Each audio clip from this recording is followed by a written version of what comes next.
And Humpty Dumpty sat on a wall. Mama Suki, Humpty Dumpty, and a wall. Who do you think that is? You want some food? Want some food? Yeah. You want some food? Okay. Unhurried, unhurried. It's the girls.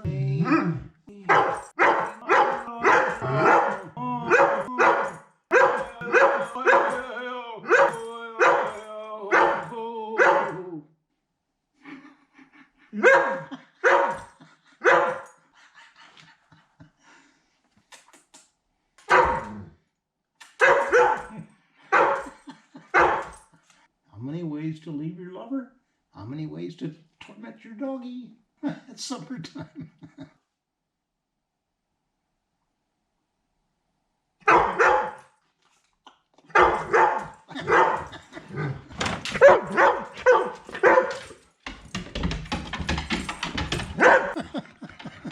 Poor dog. Okay.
Well, there we go. Not done yet, but I'm pretty much at the end of what I can do by hand. To do more would require a chainsaw,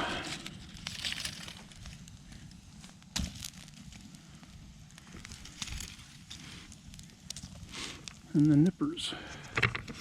Things like this are still attached to the ground, like this one. And Suki's not having a good time. I don't know what I expected, but she's, I guess, old and tired, wants to be inside. Or on the deck in the sun, I don't know. No place for her to really lay down here. She headed for the house a couple times. I looked up and she was up by the door. I didn't call her. She wandered back down and has been down here now for the last half hour. You want to go for a walk to the mailbox? Should we do that? All right.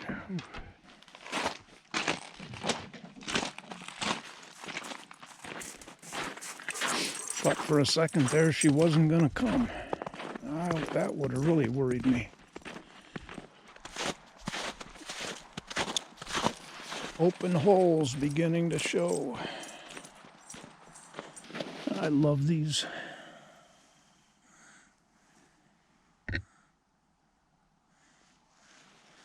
Look at that big opening.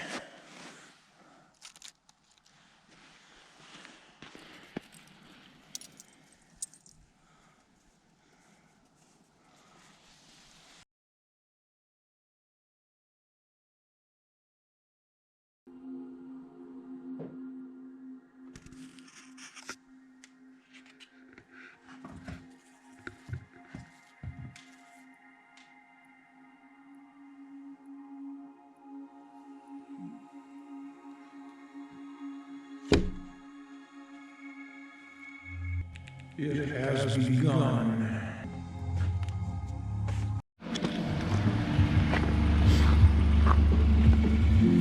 It's a workforce that we rarely think about, and I think in the pandemic has become seen as more essential. Children home from school, or parents in nursing homes that have been wrapped.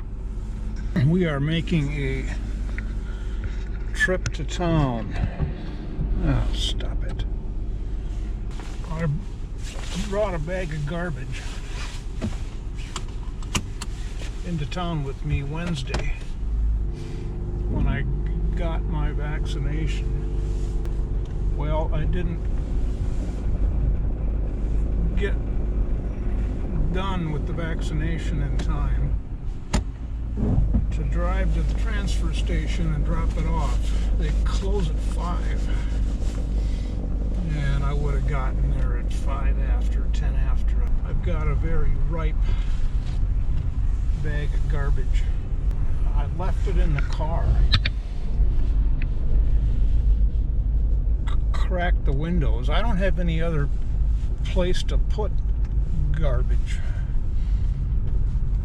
safe from marauding animals. Garage, I can't shut the garage door because the garage door is out of commission, and it has been ever since it was installed. Jesus. So, big deal, huh? We're entering mud season.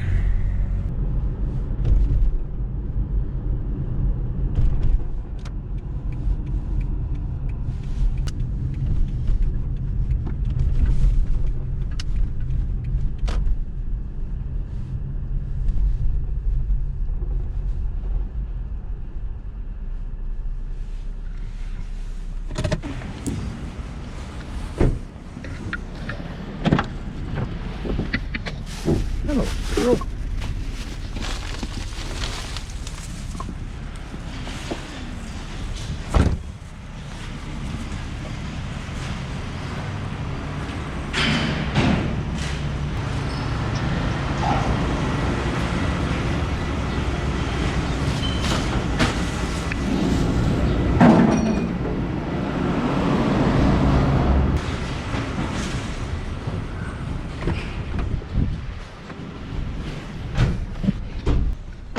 Now, you've seen what it's about, huh?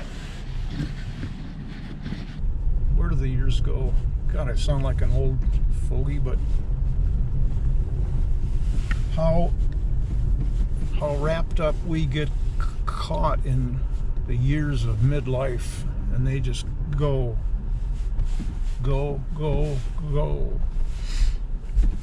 And then we wake up one day and realize 40 years have gone by. So much has changed when we weren't looking. Home again, jiggity jog. All right. Maybe what I could do today, if I don't have a fire, is get the chainsaw out and begin sawing up some of the debris in preparation for a fire. Or go down the driveway. I've been looking at all of that.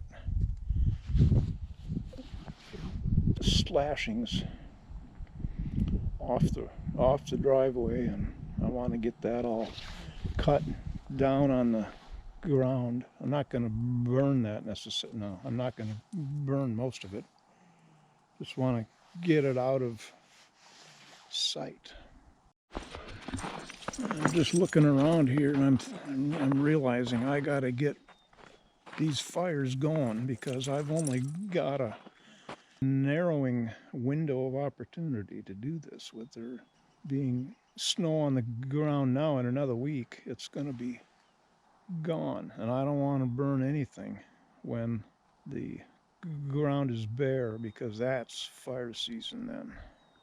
Serious fire danger. And I hope to hell we get that rain they're talking about Still talking about for Tuesday next week. Suppress the danger. Yeehaw. Well, I've been looking around here. This is what I'm thinking. The first idea on this pile here is the original talked about loop trash pile. And the problem with it is these branches up here, they're both dead, I'm sure. This thing, once I get it going, is going to burn high at first. I'm not comfortable having those branches there. I could bring a ladder up here with the chainsaw and cut them off. Well, then it's okay. Away we go. So this is going to get moved down to the original fire pit. Oh, that'll make a nice fire, won't it?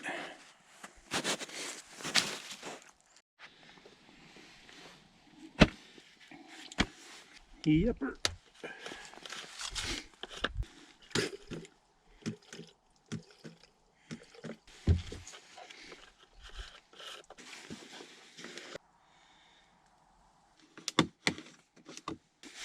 I wonder if it'll start.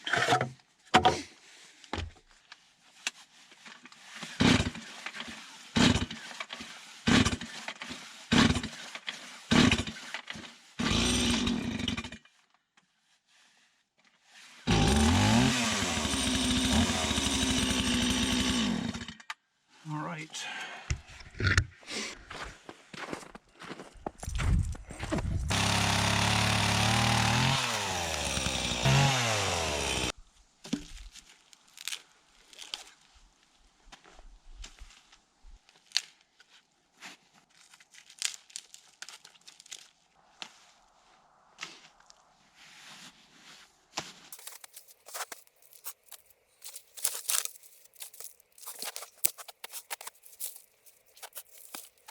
Well, let's see what we can do.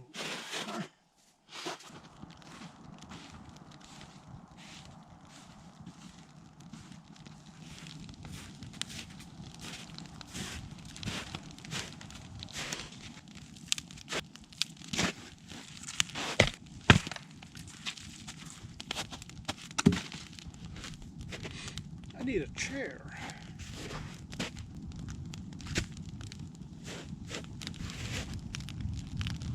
And it's mobile. I can move it back in a couple minutes.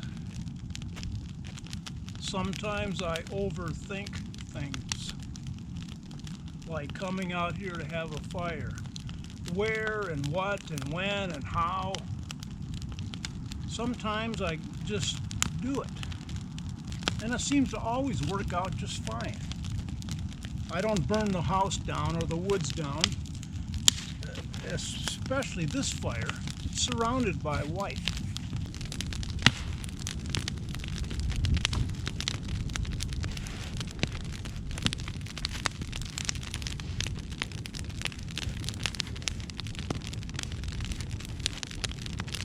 I've got a good reminder.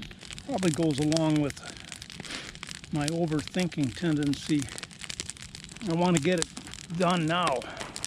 I'm working on a computer animated artwork.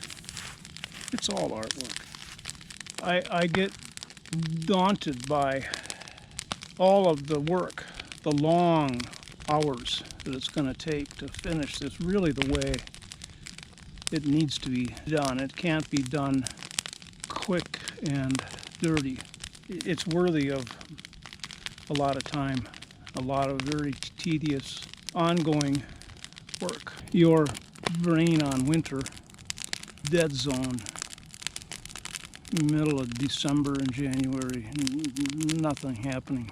And as we move into March and April, things begin to move. And before long, it explodes into animation into May, early June. And the more I worked with it, the more I realized, well, this is my first attempt. This is my first a meaningful piece of artwork. Always takes discovery and working with it and letting it evolve, or you're a fool if you don't. Listening to the muse and having to reluctantly give up on it, recognizing that this is a piece of crap, but I've learned a lot about how to work with the program After Effects. So now, start completely over. And I thought about it for a couple days, telling myself just pick away at it, relax, and accept that it might be a few weeks of plugging away at it every day, and then come outside and have a fire. Do completely escape from it. That's where I've been working. And all of the debris that was hovering above the ground is now down and hauled out and is burning. So that's my reminder lesson from today. Slow down. You don't have to get it done by 5 o'clock. I shouldn't quit moving because now I'm getting chilly. Yeah, what a fool. I'm out here in short-sleeved t-shirt. And why am I out here in short-sleeved t-shirt without sunscreen? Bitch, bitch, bitch.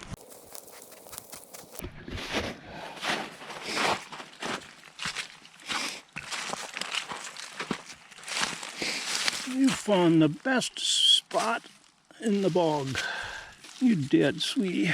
It's dry, it's in the sun, and you're far away from me, which is not the best part. Yeah, sweetie.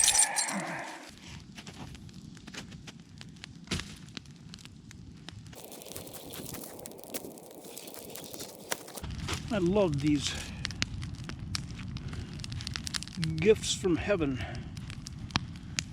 The wood that is suspended above the ground, hanging from limbs, had fallen and caught up above, so they're totally air dry.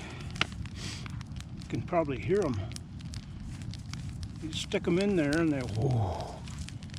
Unlike the ones that are saturated, not going to run out of wood here. These are pine, heavenly aroma. It's like bringing a fresh Christmas tree into the house in December. You remember that? Oh man. You used to take the needles on this fresh pine trees and pinch them. Oh. I was picking up my gloves here. Oh no, there's only one. Isn't that foolish, Suki? Wasn't that silly? You want some petting? Let's get skin to skin. I wonder if a day will ever come when we can walk around town, go in businesses, and not have to wear masks anymore. I'm reading a book I came across in my collection. James Thurber's Dogs. James Thurber was quite well known for his pen and ink line drawings of the dogs. Well, they published a book many years ago of his essays about dogs. They were originally published, I believe, most of them were published in magazines. He's a very sweet writer. Superb sense of humor and superb way of writing, and not hoity-toity in any way, just very descriptive. And oftentimes I can see where he's going, where he's going to be getting to. There's a woman who had a mother-in-law who hated dogs. Hated. They had a dog or two in the Thurber household. She was coming to visit, and the wife came up with this prank, and she went around the neighborhood, borrowed dogs from the neighbors, came up with 23 dogs, put them in her basement, waiting for the mother-in-law to arrive. And then she was going to have the mother-in-law feed the dog in the basement. Just the one dog. Oh my God. Yeah, like there's 23 neighbors that would let you borrow their dog for the afternoon. You don't ask such questions about Thurber. You just go with it.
Thanks for watching. Be sure to hit the like button. See you next time.